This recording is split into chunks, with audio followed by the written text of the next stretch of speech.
Hey guys, this is the Dark Man again, and we're back with another creepypasta. Now this one, for a change in a couple of months, I actually wrote this out.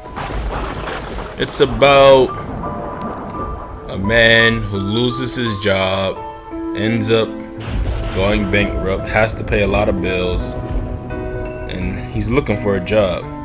And so a random man walks up to him and offers him employment. And a lot of crazy shit goes down at his new job. You know, crazy shit, man. Anyways, I got a guest voice on this story. His name is Winston, a good friend of mine. And I also have a good surprise for you at the end of the story. The very end. I'm not talking about in the story, at the very end. Now, I can't tell you too much, or the story will be ruined, and I cannot have that happen.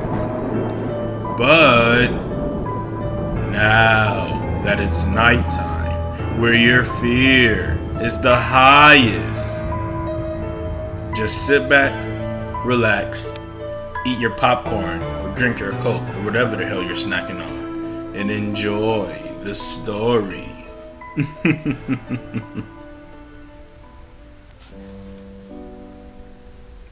I just got fired from my shitty job. I fucking hate that place. Hold on, let me relapse and tell you what I'm going through right now. I'm currently hiding inside of this ditch on the outskirts of the city. I was running for my life from my colleague. He is out of his mind. It all started on that day I got fired from my shitty ass job, just because I clocked in 5 minutes late. I mean, come on, it was just my second time. I'll be better off without that place anyway. They treated me like shit. They paid the new hires more than me, and lied to me about getting the pay I deserved. I'm sorry. That subject really pisses me off. I'll continue with the story. The day I got fired, I immediately went online and applied to like 20 jobs around my area. I waited weeks for them to contact me, but none of them ever did. That brought me into a depression. My rent and bills were due within a month, and I still didn't have a job. I decided to go to the mall and devour some Auntie Anne's mini cinnamon pretzel bites to at least forget about my situation for a few minutes. While I was on my last piece, some random guy walked over to me and said, "Looks like you're having a bad day. Mind if I ask what's wrong?" "I just lost my job." Damn, unemployment really sucks. "No shit. Hey man, do you mind fucking off? I'm kind of busy." With what? Don't you have a job? "Hey, fuck you." I just got up and walked away, until he stopped me and told me he had an employment opportunity for me. That's when I really snapped. "Oh really? And what is it? A comedy skit?" No. Mind if we walk and talk about it? Sure. We began walking around the mall. Haven't you always wanted superpowers? Yeah, when I was like a kid. Even today, don't you still wish you could obtain them? Hell yeah, but I already know it's impossible. Get to the point already. There have been very few humans on this planet. I'd say 1 out of every 10 million with abnormal abilities that can be passed on from generation to generation, or possibly skip a generation. These traits can also be passed on to a non-relative. Over the past 10 years, my colleagues and I have been collecting these specimens and running experiments on them, passing on their traits to other people. The negative part about this is that most of our volunteer test subjects can't handle the traits being passed on and injected into them. They eventually die in the process. My team and I have yet to find a worthy volunteer. So, what you're saying is that you want me to risk my life and be a guinea pig? Hell nah, this conversation is over. Wait, that's not what I meant at all. What the hell do you want then? Recently, our volunteers have been decreasing for our experiments. With us being an underground organization, it is hard to find participants. We'd like you to go around and ask people to volunteer, plain and simple. I'm up for it. How much am I getting paid? That will all be discussed in your contract at the facility on the outskirts of the city. Nice. So will I follow you there by car today? Sure, and oh, I forgot to ask one more thing. What is it? What is your name? Davis Williams. He replied with his name being Clay. After I gave him my name, we both drove out the city to the edge of the town. The facility was some abandoned warehouse near a forest. He told me to follow him inside. Now at this point, I thought he was going to murder the shit out of me until I saw an elevator that led down. I was in the elevator for what it felt like minutes. It got colder as we got lower. There were no other floors, only one level that had the letter M on it, which I assumed to be main floor. When we finally reached the bottom, the surrounding area had a chilling feel to it. Not scary, it just felt cold. There were 3 hallways. 2 led to the left and right, and one of them led straight ahead. Clay walked forward, and I followed behind. This hallway was long and had several other hallways branching off from the right and left, which led me to believe this whole facility was built with a maze-like pattern. The main hallway I walked through stretched on for at least a few thousand feet. It was strange because the warehouse didn't look that wide to begin with, but underground it was massive. A few scientists with lab coats walked about fulfilling their daily routine. One of them stopped to shake Clay's hand. They were talking about some project that I had no idea about. My eyes were glancing around the bright hallway until I spotted a lady who looked to be in her early 20s. She was fairly attractive. She stopped over by us and joined in the conversation. They stopped, and that's when Clay introduced them to me. Jay, Cheyenne, I'd like you to meet Davis, who will be joining us as a new crew member, collecting volunteers for our experiment. They both shook my hand. Jay had a strong, firm grip. His hand was rough, as if he used for hard work over the years. Cheyenne's hands were soft and gentle. They were as delicate as her soft hazel eyes. Jay and Cheyenne both walked off. Clay and I headed forward until we finally reached his office. The room was pretty large for the average office. He had bookshelves stacked 20 feet high, filled with books on biology and human anatomy. Have a seat while I pull out your paperwork. I was surprised to see he didn't pull out a stack of forms like I thought he would. He only pulled out one form with multiple paragraphs in small font all over the paper. I only skimmed through it without really paying attention. The only words I remembered were experiments, family, and killing, before I saw the salary, which was $50K a year. I was so amazed at how much I'd be getting paid that I signed without fully reading the contract. This was a huge mistake, apparently, since I'm clinging on to my life riding in this ditch. I left with shaking Clay's hand.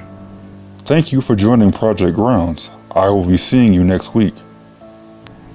Next Monday came and I got to Project Grounds. As I headed down the elevator, I was jumping with excitement to start my new job. The door finally opened. There was no one in the hallways. I walked through the vacant maze until I ran into Jay. "Hey, Clay told me you'd be arriving soon. Follow me, please." I followed Jay to a computer room filled with video monitors of people on the screen. in separate rooms. They all looked like normal people until I saw monitors 7 and 13. On monitor 7, there was a man crouched in the corner of the room with 4 horns coming out of his back. He looked up at the camera with a demented grin on his face. Jay turned off that monitor and apologized. "I'm sorry, Davis. Sometimes these test subjects just get out of hand." I turned to camera 13 and saw a lady with thousands of needle-like teeth protruding from what it appeared to be bloody gums. She hissed at the monitor. Out of nowhere, a large man in a thick suited jacket burst into the room and slammed her to the floor. She let out a cry and said she was sorry. This apparently didn't tempt the man at all, because he repeatedly bashed her head against the wall until she was limp and fell onto the floor. What the hell? This is the only way we can control the subjects. If we show the slightest ounce of mercy, they'll overrule us, and this could cause chaos to the entire state in the future. I was silent for a minute. That's when Clay walked in. How's your first day going so far? Great, I guess. Follow me. I followed Clay out of the security room into a lab. There were large containment chambers with people floating inside them. The lab was huge. It looked like there were hundreds of these containment chambers. I looked inside one and saw a man with 4 bone-like figures emerging from his back. Images of that man on monitor 7 flashed through my head, with his hairless, naked body and 4 long spikes. They must have extracted his DNA into this man. A loud beeping alarm with red flashing lights came from a chamber within the center of the room. A female was inside, jerking around. Her veins were pulsating, getting larger until they exploded. That's the 10th one this week. Doctors all around the lab came rushing to the chamber. One of them pressed a button, which caused the liquid inside to drain.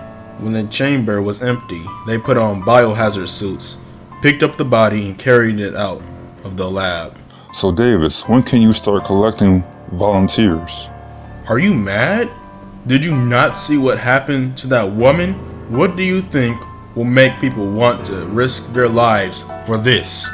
Each volunteer in here is homeless. I offered them a nice place to eat and stay. On top of that, I offered them $30,000 to do this experiment.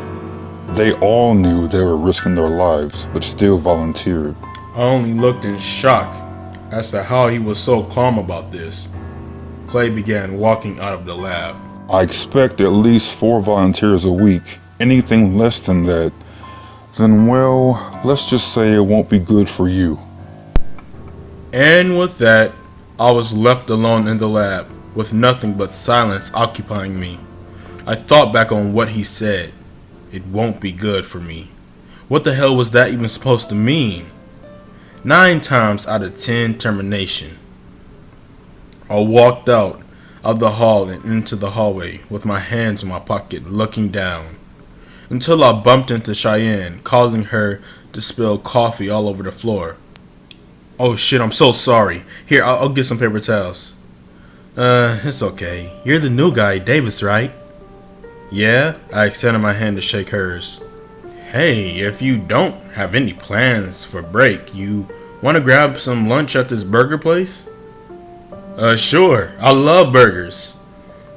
Around 1, which was our lunch break, I headed out with Cheyenne to get some lunch. Our break was an hour, and to top it off, it was paid for.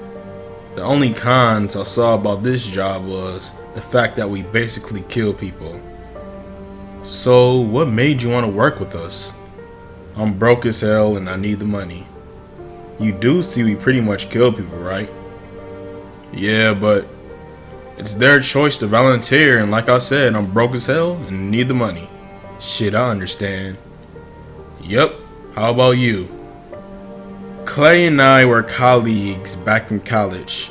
I just decided to stick with him to see where he was going with this whole superpower, superhuman nonsense. Turns out, he's making great money and decided to share it with me. Damn, that's a better reason than mine. We both chuckled and continued talking. Before I knew it, we were having full-fledged conversations, as if we were best friends and known each other for years. Oh shit! 10 minutes until we have to get back. We both rushed out of Joe's Burgers, which was the name of the restaurant, paid our bills, and headed to Project Grounds. Luckily for us, it only took 7 minutes because we were literally up the street from it. The day went on fast. The next day, I headed out trying to gain some volunteers. Surprisingly, I gained triple the quota each week. This boosted my performance review, causing me to get a promotion. My salary increased to $60K within 3 years. Not that I needed that much, but it still looked great in my account. Cheyenne and I finally started dating for a year now. Everything has been going great at Project Grounds. That is until this year, which is my 5th and last year working for this corrupt organization. I had a salary of $60K until the volunteers slowly started decreasing. I went from 12 to 9 within the first 3 months, then from 9 to 4 in the next 2 months, and then finally from 4 to 0 within these last 3 months. It seemed as if they knew what was going on with their friends that have been disappearing. Clay noticed how rapidly the volunteers were decreasing. He called me into his office, yelling and cursing at me with so much anger. I never even heard him that mad before. Usually he's such a cheery and uppy guy. Listen, Davis, these last several months your performance has been declining. I need for you to get your head out of your ass and do better. Listen, I've been working for this company for 5 years, doing great until now. Just because I'm having a dry season doesn't give you the right to treat me like this. The argument continued for a good half hour. I'm positive it could be heard all the way to the elevators. The argument, however, ended horribly.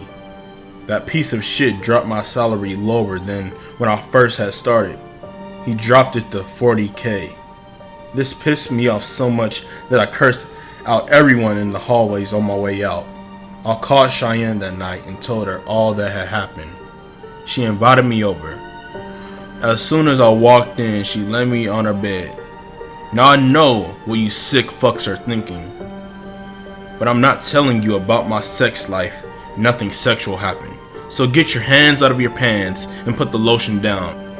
All she did was massage my back until I fell asleep. The next morning, which was a weekend, thank God, I woke up feeling better than ever. Cheyenne made me breakfast in bed. I thanked her for everything she's done for me. That whole weekend we spent time together until Monday morning, when we headed out for work. When I got there, people gave me strange looks as I passed them by in the hallway. I just scowled at them, and they looked away. Hey Davis, what a wonderful morning. What the hell are you smiling about? Oh, nothing, man. Just a wonderful morning is all. I hope you gain some volunteers this week. And if I don't, what are you gonna do? Fire me? Oh no, but I'm telling you this. It won't be good for you. Whatever, man. I just headed to the break room to get a cup of coffee. Jay then came in. Hey, don't listen to him, man. You're doing great. Thanks, Jay. We both talked on until he had to go check on one of the subjects. When he walked out, I headed to get some volunteers. I returned within several hours with no luck. Oh well, I'll do better tomorrow. The next day came and I didn't do better at all. In fact, I did worse. The people I asked to volunteer started getting violent with me. This halted me from going out anymore because of the fear of getting beaten. The last day of my work week came, which was Friday. I still didn't receive any volunteers. Before I left to go home, Clay walked up to me with a smile. I see you haven't gotten any volunteers yet. It's a shame, honestly. The hallways were quiet, and the lights were shutting off one by one, which signaled everyone left except us two. Clay's face then turned into a frown. He then bust open the glass case to the fire extinguisher, then smacked me in the head with it. I woke up in a white lab room with bright lights shining down in my eyes, causing me to scrunch my face. What the fuck? A large door in the front of me began to slide open, revealing a room with my immediate family and it chained to the walls. What the fuck are you doing, Clay? Didn't you read the contract, Davis? If you fail to meet the quota, then I'll have no other option but to kill your closest family members to motivate you to do so. Flashbacks of the key words I saw in the contract I signed 5 years ago flashed in my memory. Experiments, family, and killing. It all made sense now. When I realized the terrible mistake I made, I screamed with ferocity. That's when that man I saw in Monitor 7 my first day came rushing behind me. And behind them were Cheyenne and Jay. They betrayed me. I knew it as soon as I saw the smiles, the sadistic smiles on their faces. Those grins spread from cheek to cheek, revealing sharp teeth. As soon as I saw that, I knew they weren't human. They had to have been one of the test subjects. That man from Monitor 7 finally got to my family and began tearing them to shreds with his long spiked bones protruding from his back. Their blood splashed all over the white walls, creating a mosaic art piece as they screamed in agony. Their cries were sickening to me. I vomited the contents I had from lunch all over the floor at the wretched sight. When my family were dead, Clay ordered the creature to stop. When he saw the thing wouldn't stop, he shot it with a pistol. The creature screeched and ran towards Clay on all fours like a savage beast from the pits of hell. So you want to play, huh? Clay poured out a needle connected to a tube with a strange kind of liquid inside of it. He injected the liquid into his body until the entire contents was gone. He began shaking and screaming. Bones were forming on his back, forming into 4 large spikes. His teeth multiplied, turning sharp and skinny like the lady's teeth I saw on Monitor 13. Clay's skin and muscles mutated into a lumpy form with purple veins pulsating. He looked like a monster. That man tried to attack Clay, but it was almost as if Clay gained super strength and slammed that man onto the floor with a loud crunch, which I'm pretty sure were all of his bones in his body shattering. He laid in a pool of blood, staring lifeless at the ceiling. While they were fighting, I snuck and got the gun. Clay dropped while transforming. Clay looked up and saw me, trembling with the gun in my hand. Are you going to kill me? Don't come any closer or I'll shoot! With that threat, Clay rushed towards me with a tremendous speed and threw me with strength he gained from every subject here. I got up from the floor and shot Clay in the face. He screamed in anger and pain, holding his face. Jay and Cheyenne rushed over to him, which I'm assuming they were helping him out. While they were all distracted, I crawled with my arms to the elevator. I climbed in and pressed the button to go up. I saw Clay rushing towards me before the door closed. When the door finally opened, I crawled through the vacant old warehouse and went outside. Before I could even find my car, I heard a loud eruption from under me. Within 30 feet away, clay emerged from the ground. Where are you, Davis? I just want to talk. I ducked lower and crawled into the woods, falling into the ditch, breaking both of my legs, my left arm. Luckily, Clay didn't hear me fall, but he is getting closer with every minute. I wouldn't be surprised if he stole a power to be able to sense where I am. I just know these are my last words being spoken to the world. Please listen to me clearly and follow everything I am about to relay to you. Always read every last word on any contract. And most importantly, if you meet a man who is Caucasian with long brown curly hair, dark brown eyes, and thick eyebrows named Clay Bryant, never work for him if he offers you employment. I don't give a shit how much you're struggling with bills, because it's not worth it. And if you do, you may end up being an experiment, or worse, end up in my situation, clinging on to life. His eyes are meeting with mine now. Goodbye.